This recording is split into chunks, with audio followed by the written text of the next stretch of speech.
네, 시장은 두려움과 탐욕이 공존하는 곳이라서 그 사이에 균형을 잘 잡아야 기회로 이어진다는 말이 있습니다. 저희가 그 균형을 잡아서 여러분들의 성공의 배를 올려드리도록 하겠습니다. 오늘의 코인 시청자 여러분 안녕하세요. 진행의 아나운서 박다희입니다. 자, 그럼 간밤 뉴욕 증시부터 저와 함께 확인해 보시죠. 뉴욕 증시 오늘 혼조세로 자리 잡았습니다.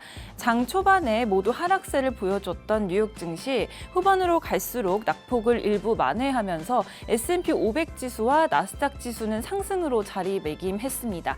한국의 불안정성으로 인한 영향 때문이었던 것으로 풀이되는데요. 원달러 환율은 1,400원대까지 터치를 했고요. 안전자산 선호 심리로 인해서 국채 금리 또한 상승하는 흐름을 보여줬습니다.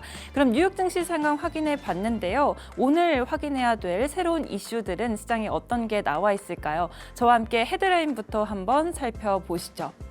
네. 투자자분들 간밤에 많이 놀라셨을 것 같습니다. 제가 오늘 이 소식부터 당연히 시작을 해야 할 것 같은데요. 국내 거래소가 40% 넘게 역프리미엄이 발생하는 모습이 보여졌습니다.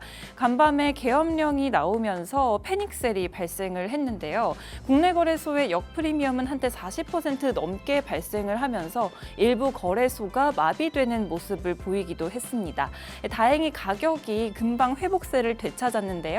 이 불안정성이 시장에 어떤 영향으로 남을지는 계속해서 지켜보셔야겠습니다. 이에 따라서 비트코인 가격도 30%가량 빠지는 모습을 보였습니다. 비트코인 9천만 원 선이 무너지면서 8,800만 원대를 터치하기도 했었는데요. 비트코인 가격 현재는 1억 3천만 원대를 다시 회복을 했고요. 잠시 후에 이 시각 시장 분위기 저와 함께 짚어보도록 하겠습니다. 네, 마지막 소식 살펴보도록 하겠습니다. 마지막은 리플 이야기인데요. 리플 어제도 전해드렸지만 오늘도 이야기를 하지 않을 수가 없겠습니다. 리플의 스테이블 코인이 오늘자로 출시될 예정입니다. 리플은 원래 페이먼트 회사였던 만큼 금융산업에 속도를 붙이는 모습인데요. 브래드 갈링하우스 리플 CEO가 금융산업에 새로운 장을 열겠다고 밝히기도 했습니다. 이렇게 오늘 시장의 주요한 굵직한 이슈 3가지 저와 함께 짚어보셨는데요. 다음으로는 전체 자산 시총순위도 확인해 보도록 하겠습니다. 시총순위 확인하시기 전에요. 저희 QR코드 찍고 들어오셔서 함께 하시기 바라겠습니다. 자, 그럼 첫 번째 시총순위 한번 보도록 하겠습니다. 비트코인이 1위에 자리 잡고 있는 모습이고요. 이에 따라서 2위에 알트코인 대장주 이더리움도 자리를 잡고 있습니다. 눈여겨볼 곳은 3위인데요. 리플이 3위에 굳건히 자리 잡은 모습을 보이고 있습니다. 솔라나와 테더의 시총을 제치고 리플이 일주일간에 약 100%의 상승세를 기록하면서 3위로 자리를 굳히는 모습 확인할 수 있습니다.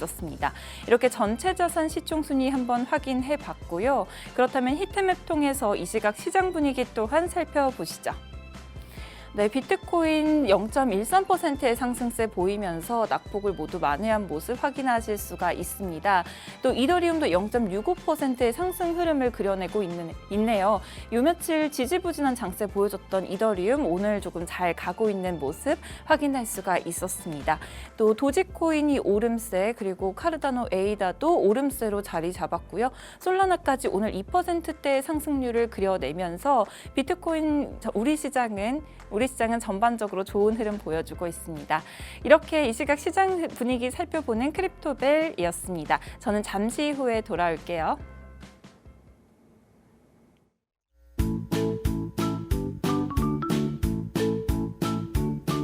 네, 여러분은 새롭게 단장한 오늘의 코인과 함께하고 계십니다.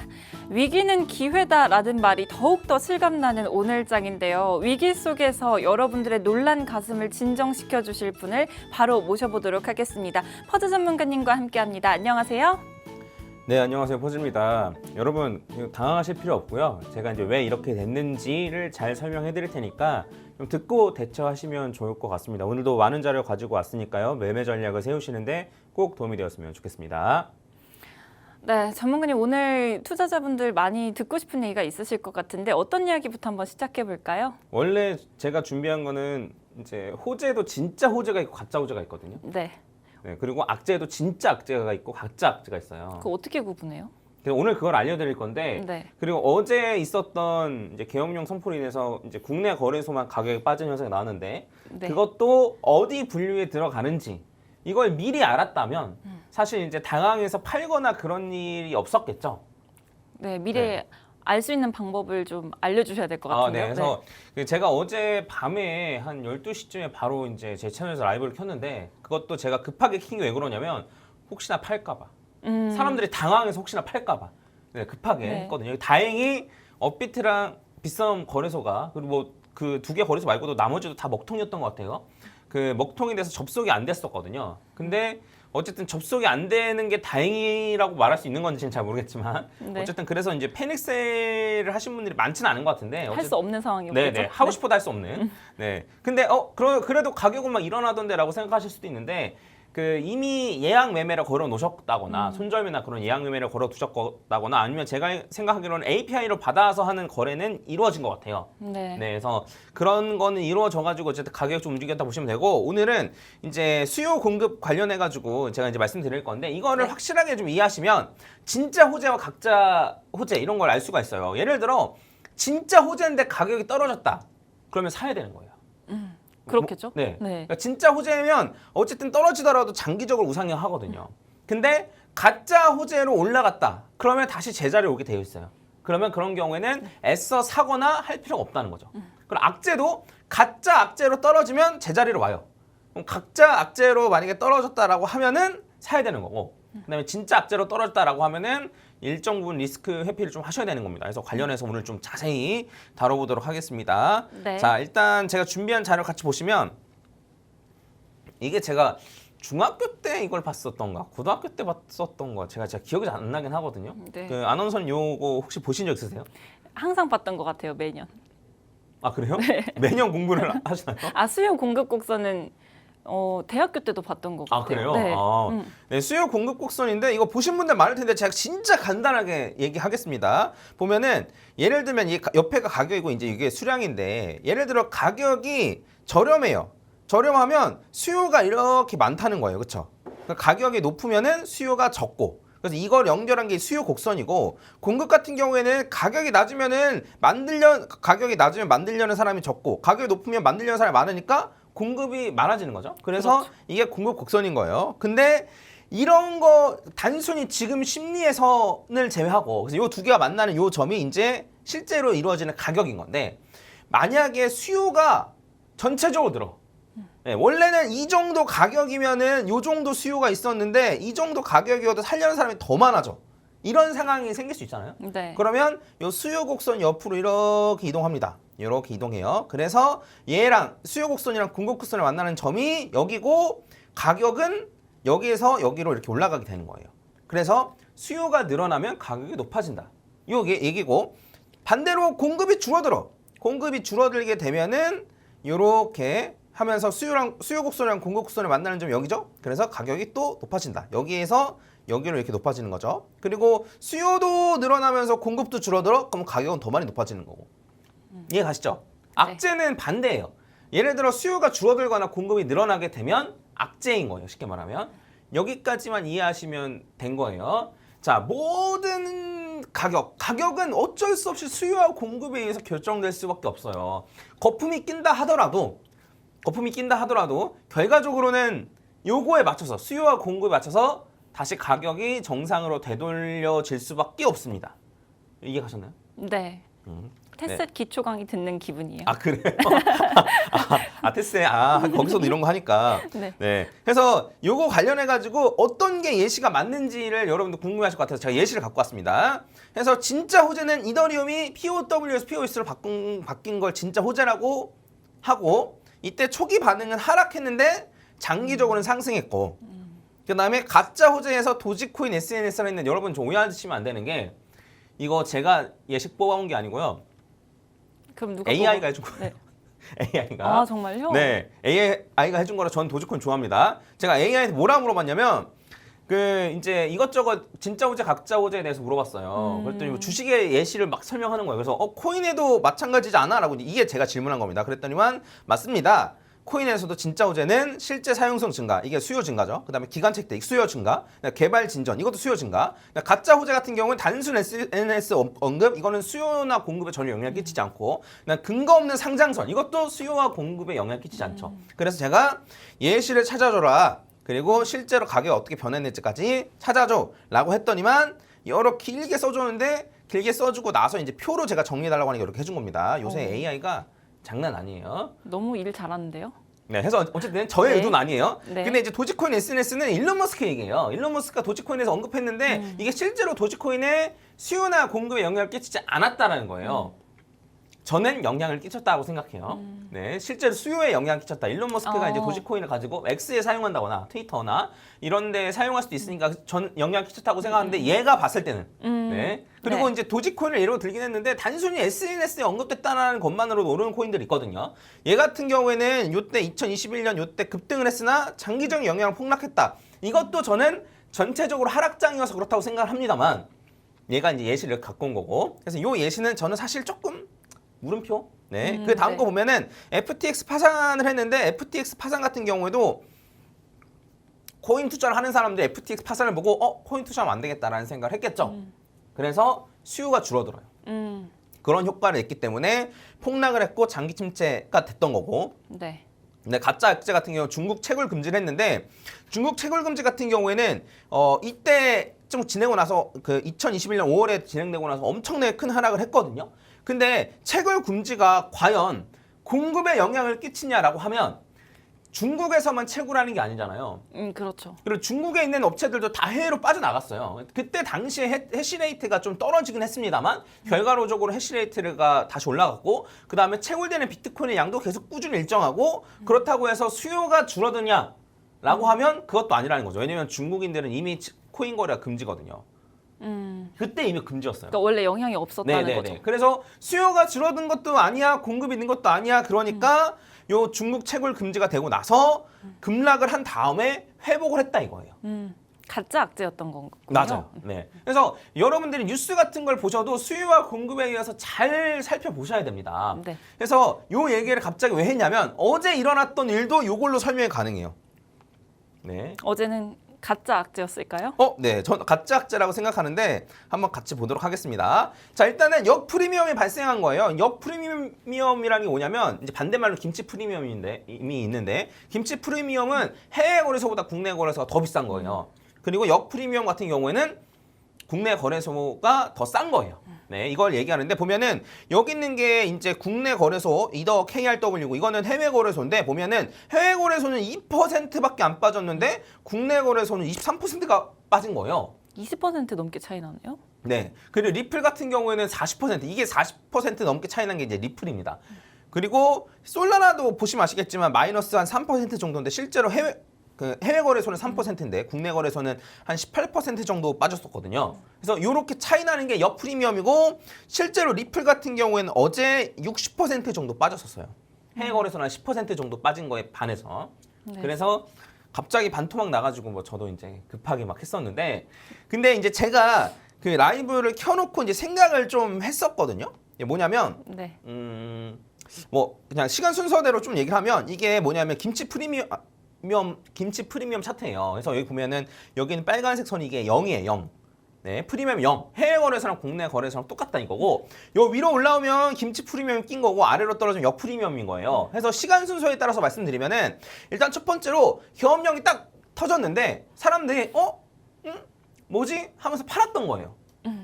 국내 거래소에서. 네. 근데 저는 사실 이게 이해가 안 갔어요. 뭐냐면 만약에 진짜 계엄령이 터지고 막 내 자산이 묶일 만한 리스크가 생겼다라고 한다면 저 같으면 국내에서 코인을 사서 해외 거래소로 보내겠어요. 그러면 국내 거래소에서 가격이 올라가야 정상이에요, 오히려. 근데 떨어진 걸 보니까 그냥 겁먹고 그냥 판 것 같아요. 전 사실 이게 상식적으로 이해가 안 가거든요. 왜냐면 코인을 팔고 은행에 있는 요 디지털 요걸로 바꾼다? 현찰을 뽑는 게 아니잖아요. ATM 가서 현찰을 뽑는 게 아닌데 그런 리스크 때문에 이거를 다시 코인을 현금화 시켜가지고 은행에 넣어가지고 은행에 있는 자산 동결되면 은행에 있는 게 더 쉽게 동결될 것 같은데. 지금 이성을 되찾고선 그렇게 생각하시는 분들도 많으실 것 같아요. 네네네. 그래서 네. 요거는 전 어쨌든 이러한 이유 때문에 장기적으로는 코인의 호재라고도 보고 있는데 이건 이따가 말씀드리고. 그래서 일단 팔기 시작하니까 이게 스탑로스라고 하거든요. 일정 가격 아래 떨어지면 손절을 자동으로 시켜주는 손절매 기능이 있는데 그 업비트나 이런 데서는 예약 지정가? 뭐 이렇게 아마 표시가 돼 있을 건데 손절을 자동으로 하는 기능이 있어요. 그 손절을 하다 보니까 자동적으로 계속 손절에 나가게 되고 사람들이 겁먹으니까 패닉셀을 하게 된 거예요. 근데 아까 전에도 보셨지만 해외 거래소에서는 안 빠져. 그쵸? 그럼 저 같은 사람은 딱 보면 뭐라고 생각했냐면 이거 사야겠다. 혹은 국내에 있는 현금 해외로 보낼 타이밍인데 왜냐면 해외 태도 같은 경우만 해도 더 싸게 살 수 있으니까. 그래서 해외로 보낼 타이밍인데 해가지고 해외 거래소는 안 빠지고 국내만 빠지니까 이게 결과적으로 맞춰지거든요. 그러니까 이게 말도 안 되라고 생각하고 사람들이 다시 산 거예요. 그래서 거의 다 이제 회복을 했는데 정상적으로. 근데 다시 빠지죠. 이건 왜 빠진 거냐면 요때 그 거래소에 접속이 안 됐었거든요. 근데 맞아요. 이때부터 접속이 조금씩 풀리기 시작했어요. 그래서 맞아요. 이런 걸 모르는 사람들이 들어가서 다시 판 거예요. 네, 그러니까 요것만 보고 뭐야 뭔 일이야 큰일 났네 계엄령에서 뉴스라고 막 뉴스에서 엄청 많이 나오고 근데 내 코인 가격이 갑자기 막 리플이 반토막 됐다 올라오네. 어떻게 된 거야 해서 접속을 열심히 했는데 안 되다가 딱 됐어. 되고 들어가자마자 판 사람들이 있는 거예요. 그래서 이게 떨어지고 나서 지금은 이렇게 거의 그냥 회복을 다 했습니다. 이해 가셨죠? 네. 자 그러면 그 이제 만약에 악재가 생겨서 매도를 했다라고 친다면 우리가 요걸 살펴보면 되죠. 수요가 줄었냐 공급이 늘었냐. 그쵸? 우리가 이제 수요와 공급 방금 전에 배웠잖아요. 그럼 네. 어제 계엄령으로 인해서 공급이 늘어났나요? 전혀 아니죠. 네, 공급은 전혀 그게 아니죠.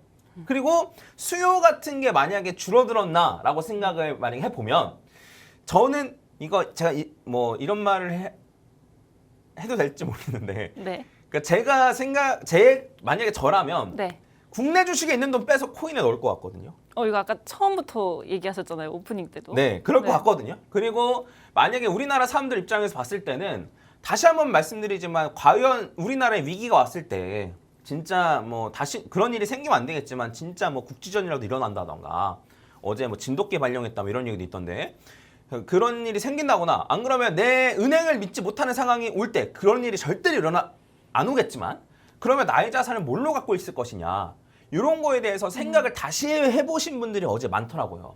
그런 측면을 따졌을 때는 오히려 내 생각엔 수요가 늘어날 것 같은데 수요가 줄어들진 않을 것 같아요. 코인에 대한 수요가. 호재라고 봐도 돼요? 네, 그래서 제가 생각했을 때는 수요가 어쨌든 늘어났는데도 떨어졌어.